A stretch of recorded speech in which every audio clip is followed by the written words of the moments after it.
knjižnega trga.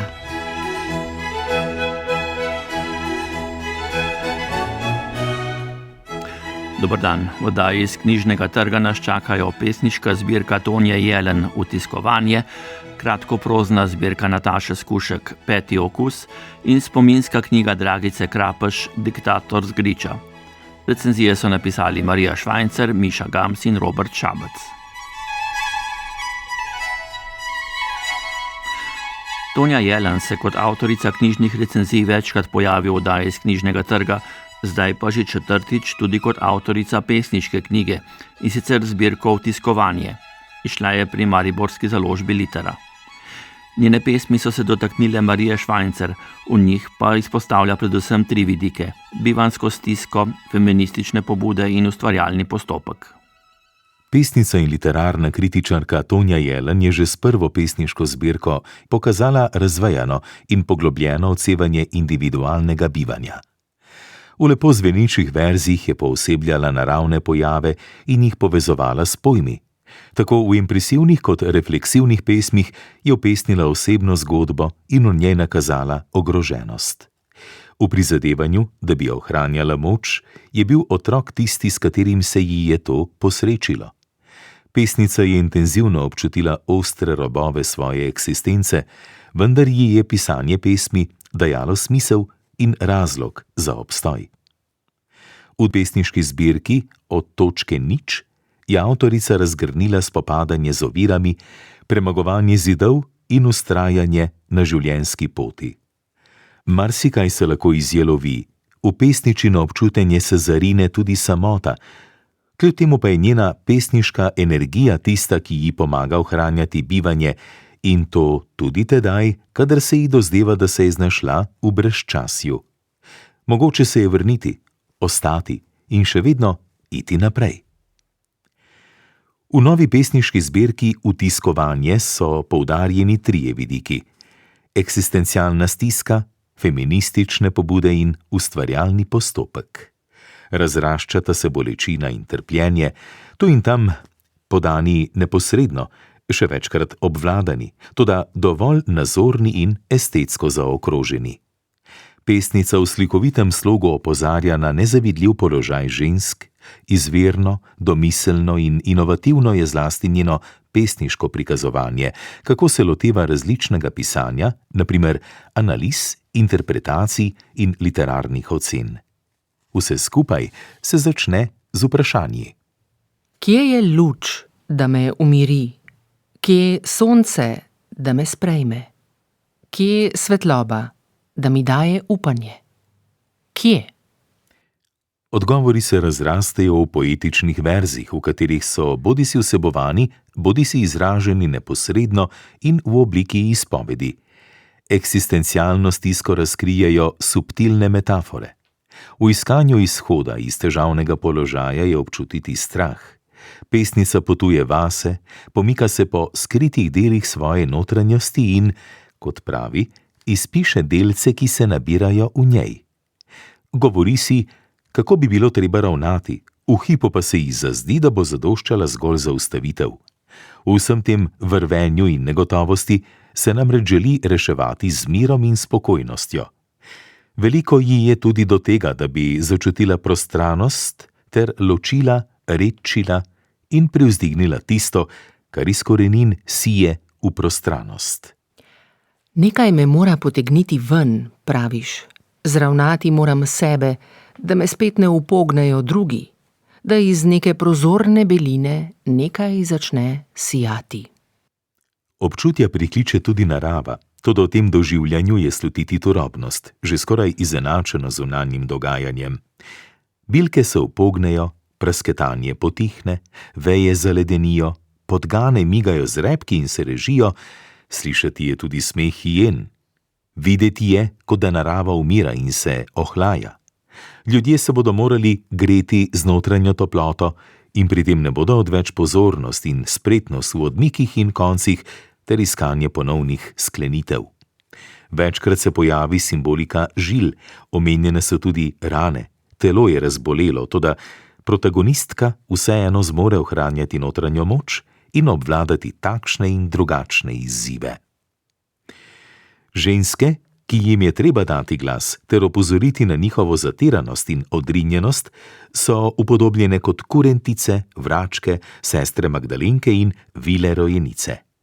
Tonja Jelen jih nagovarja, toda kdaj pa kdaj jim je nekoliko podobna tudi sama. Kdo pa so te ženske?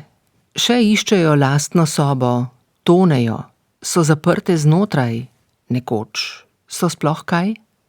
Vračka, vrački, vračke. In česa si pri tej razvejani razbolelosti zaželi pesnica? Kako se je mogoče izviti iz ogrožajočega položaja? Bila bi drevo, napajalka ožilja, zraščena z besedo kot človek misel, zglajena z ravnino, nebom, zemljo. Rastem vedno jasneje. Ustvarjalni postopek, ki ga Tonja Jelen prikaže v domiselno oblikovanih stihih, poteka kot tehten premislek, vstopanje v problematiko in odkrivanje bistva. Ustvarjalka išče mnogovrstne možnosti razlag, se poglablja v različna besedila, predeluje svoja spoznanja in sega po presežnem. Raztelesim napisano, pozorna na glasove, predelujem, spreminjam pomen. Kaj vse da en glas in kaj vzame? Središčim težišče pomena. Ga izklesam, prečešem. Kaj bo zraslo iz tega? Mogoče po nečem diši. Pesnica priznava, da izraz se seklja in ga rani, toda tudi izraz rani njo. Z besedami se spopada in gradi, kot pravi, nov imperij slovstva. Marsikaj je treba spiliti, pisati jasno, udarno in hkrati tiho, pregnesti strukturo, ji dati pravi pomen in začutiti tudi tisto, kar samo tli. Poezija zanjo niso le občutki in samo črke, temveč je vse to tudi izenačeno z žarčenjem, razčlembo in gradnjo. Včasih je tega na tisoče. Pesnica se vpraša, ali je mogoče vse to ubesediti. Vaja ne bo lahka, saj se zdi, da gre hudo zares. Tisto, kar nastane, pa so nekakšni nanosi premišljevanj. Na prvi pogled je videti, da so pesmi napisane brez ločil. Pozorno branje pa tu in tam opazi kak vprašaj, oklepaj in poševnico, celo piko, 3 pike in zvezdice. Naslovi so natisnjeni v krepkem tisku in se pomensko nadaljujejo v prvem verzu. Pesmi imajo tudi posebno likovno podobo, ki tu in tam kaže na to, kako se je treba spustiti nekam navzdol, na neznano dno. Nekatere besede so zapisane med poševnicami, z oklepajem izraz dobi dvojni pomen, 2 besedi sta prečrtani, 3 pike so v ravni vrsti ali nameščene druga nad drugo. Metafore zvenijo estetsko učinkovito in nekoliko mračno, naprimer izbruh črnih pijavk, črvičenje strahu, integracija misli, zvezena v sledenje, zvoki neučakanosti in druge. Po mnenju avtorja spremne besede Aljaža Krivca je Utiskovanje Tonje Jelen fascinantno hibridna pesniška zbirka. Prevevata jo za pesnico že znana lirska tenkočutnost in glas intime, tokrat pa se jima pridruži še uporniški duh. Predstavitev pesniške zbirke Krivec na zavihku platnice sklene z besedami. Pesnica v pričujoči knjigi z le par potezami seže v najrazličnejše dimenzije tega, kaj je poezija, ob tem pa je ostaja globoko zavezana.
Vsakdanje dogajanje in izreden dogodek, včasih banalen, včasih komičen.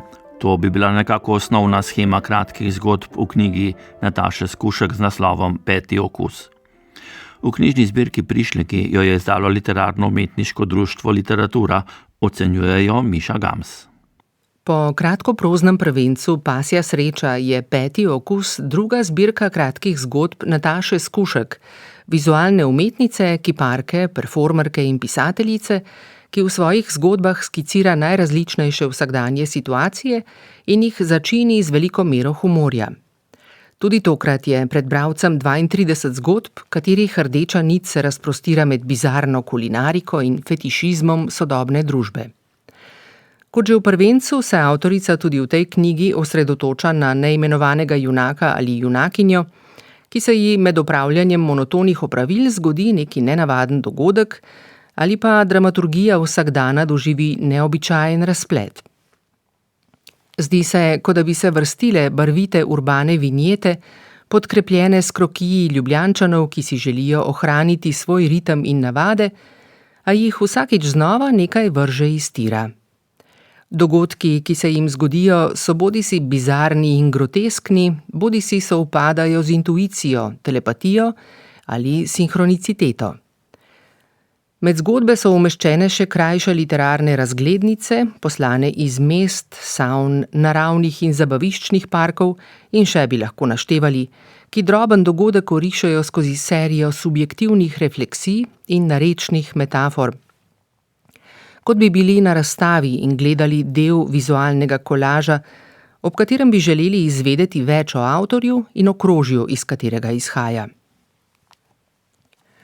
Zgodbe so zelo kratke in dostikrat fragmentarne, zreducirane na izjave ali refleksije protagonistov. Uvod nas dobesedno vrže v osrednje dogajanje, zaključek pa je lahko nepričakovan s številnimi nerazrešenimi vprašanji ali pa s povsem banalno razrešitvijo, o kateri prej nismo razmišljali.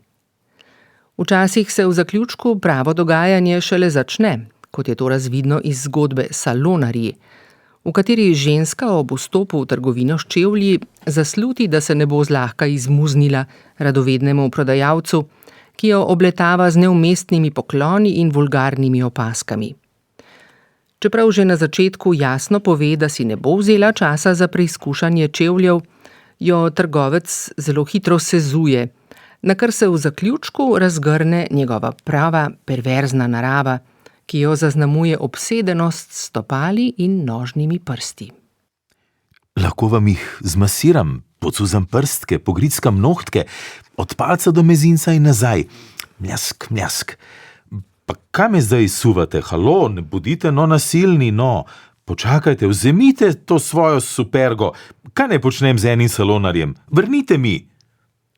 Zgodba se konča na sredini stavka in prepusti bralčevi domišljiji dokončen razplet naelektrenega ozračja.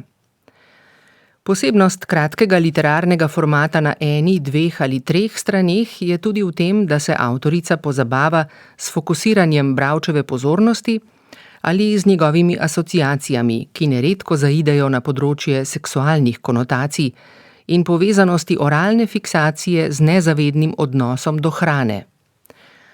V zgodbi z naslovom Borovničev štrudelj protagonistka sredi gozda naleti na profesionalno poznavalko molekularne gastronomije in tradicionalne prehrane, ki po bukovem štoru razprostira pomokane plahte testa. Jih polni z borovnicami in maže s stepenim jajcem. Nato pa se zavihti na kolo in oddrvi kot kakšna kulinarična gverilka novim dogodivščinam naproti. V zgodbi Valentinove babure sledimo konfliktu med moškim in žensko, ki pripravlja pečene paprike in v očeh moškega izpade kot maščevalna čarovnica, le da na koncu on sam potegne ta kratko. V zgodbi Domača kuhinja zločin zagreši razočarana gospodinja, ki možu za rojstni dan podari dolg japonski nož in tečaj priprave sušija. Nato pa naleti na mentorico v kočljivi pozi na jedilni mizi njunega stanovanja. Še bolj eksplicitno je meja med užitkom in bolečino oralne fiksacije predstavljena v zgodbi Oralna faza, v kateri pacient, sedeč na stolu, fantazira o svoji zobozdravnici, čeprav mu le-ta povzroča bolečine. Hočem cuzati njene joške, ampak ne čutim več ustnic. Jebenti, anestetik je začel prijemati. Čeprav so vodilna nit zbirke Peti okus čutila, se v njihovem ozadju razgalja neka posebna anksioznost, bodisi v podobi separacijske tesnobe, bodisi v močni želji po družbeni in seksualni osvoboditvi.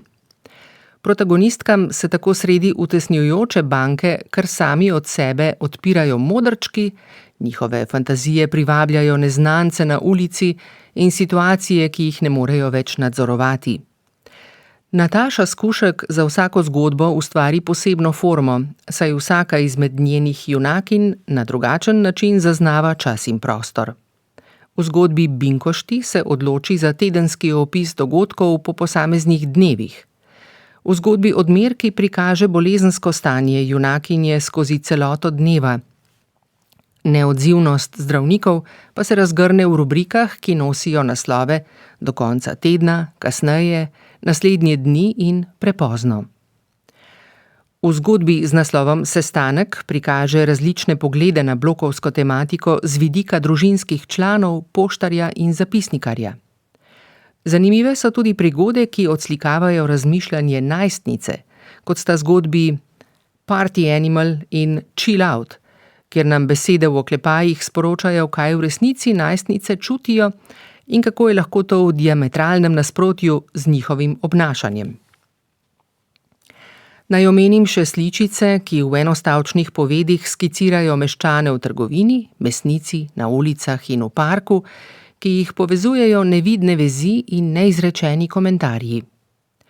Če bi spregovorili iskreno in prizemljeno, bi ugotovili, kako so si v svojem čustvovanju in ravnanju podobni, kako ranljivi smo v svojem bistvu kot ljudje in obenem kako močni bi lahko bili, če bi bili iskreni in milostni do sebe in drugih. Za konec bi lahko rekli, da je zbirka Peti okus namenjena vsem generacijam, zlasti tistim, ki v najstniških letih razvijajo svoj okus za fabulo in kritiko, saj jih zgodbe vabijo že s svojo zabavno formo, obenem pa jim nalijajo čistega vina glede odcepitve od družine in razkrinkavanja družbene utopije. Čeprav Nataša Skušek na neki način priznava, da bomo vsakič znova padli na istih obsesijah, strahovih in psiholoških fintah, se tudi zaveda, da nas vsak padec znova in znova ojača v naših povezovanjih in stremljenjih.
Končujemo pa spominsko knjigo o življenju, zraslem iz otroških travm ob nasilnem starem očetu. Knjigo Dragice Krapež Diktator z Griča je izdala tržaška založba Mladika, predstavljajo Robert Šabec. Veliki brat je dejansko iz mesa in krvi in še kako živ. Vse, kar je George Orwell že davno vedel in popisal v romanu 1984, v katerem predstavlja distopično, totalitarno družbeno ureditev splošnega nadzora, se nam zadnjim delom Dragice Krapeš materializira oziroma personalizira v osebi starega očeta, po domače očeta, ki naj bi si zaradi zlobe in totalnega nadzora nad družino in tudi nad okolico ne zaslužil niti lastnega imena, ampak je v celotni pripovedi označen zgolj kot diktator z griča. Dogajanje je postavljeno v od Boga pozabljeno vasico Jasenica nad Cerknim in ta vaški mogotec, veliki oče, je zraven pri praktično vseh pomembnejših odločitvah v vasi, kot tudi v Cerknem, tesne povezave in znanstva pa ima tudi v Idriji in v širših partijskih krogih. Posebej odločilen je njegov pečat pri družinskih zadevah in dinamiki, saj mu nič ne uide in nič ne gre mimo njega.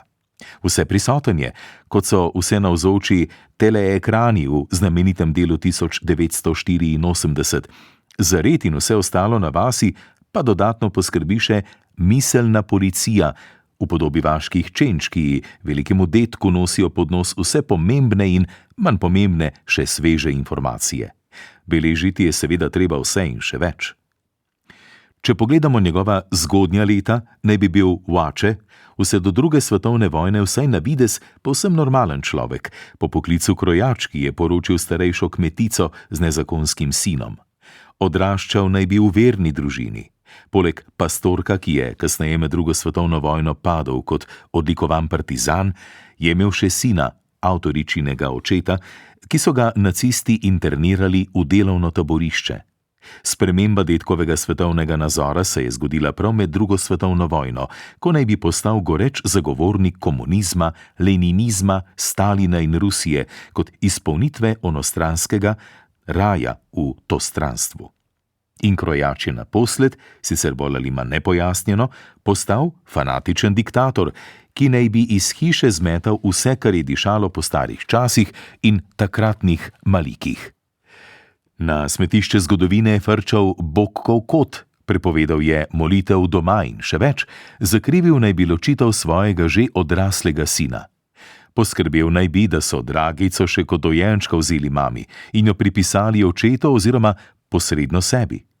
Vnukinji naj bi pozneje prepovedoval druženja, nadzoroval stike z očetom, tlačil njene želje in ambicije, vplival na izbiro šolanja, zaposlitve, partnerja in drugo. Dragica ni smela izbirati prijateljev po svoji volji, izbrati šole po svoji presoji, kot se tudi ne zaposliti po svoji želji.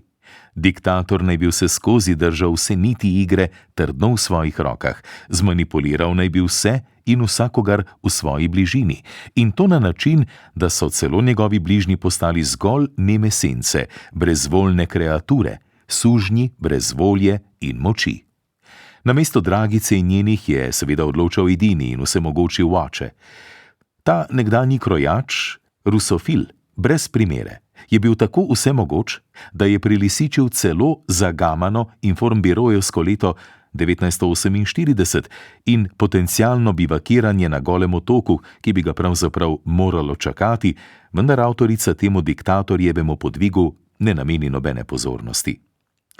Če vsaj pogojno zapišemo, da je psihopatija diktatorja v delu razdelana do obisti, pa pogrešamo globlje vzroke domala mazohistične naravi vseh drugih protagonistov, torej vsaj delček tistega, kar v Heglovi fenomenologiji duha prepoznamo v odnosu med gospodarjem in hlapcem. Del odgovora na prvi del ugotovitve se sicer skriva v nekoliko širši družbeni sliki in pa v preteklih zgodovinskih dogodkih v vasi Jasenica na Cerkljanskem, ki jih avtorica sicer nakaže, a jih ne razvija, hočeš ali nočeš, pa se jim bili priča vsaj nekateri protagonisti knjige.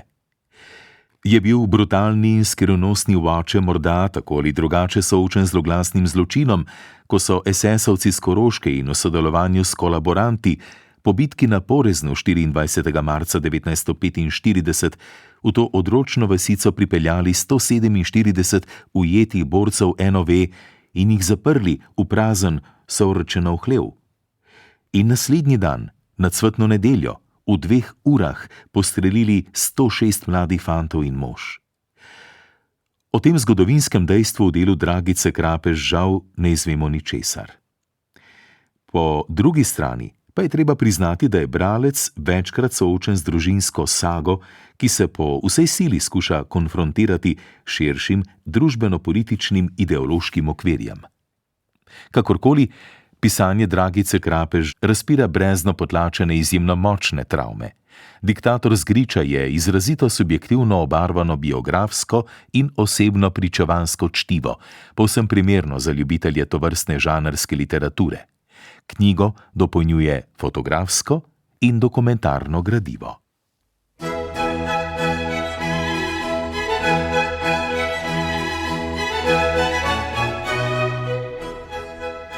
To je bila oddaja z Knjižnega trga. Recenzije Miše Gams, Marije Švajncer in Blaža Kavška sta prebrala Dejan Kalopar in Ana Bohte. Glasbo je izbrala Alma Čelik, oddajo je posnel Franci Moder, uredil sem jo Vlado Motnikar. Prihodnji teden bomo zaznamovali 80-letnico oddaje z Knjižnega trga. Potem pa bo sledila precej skrajšana poletna shema. Lepo poletje vam želimo.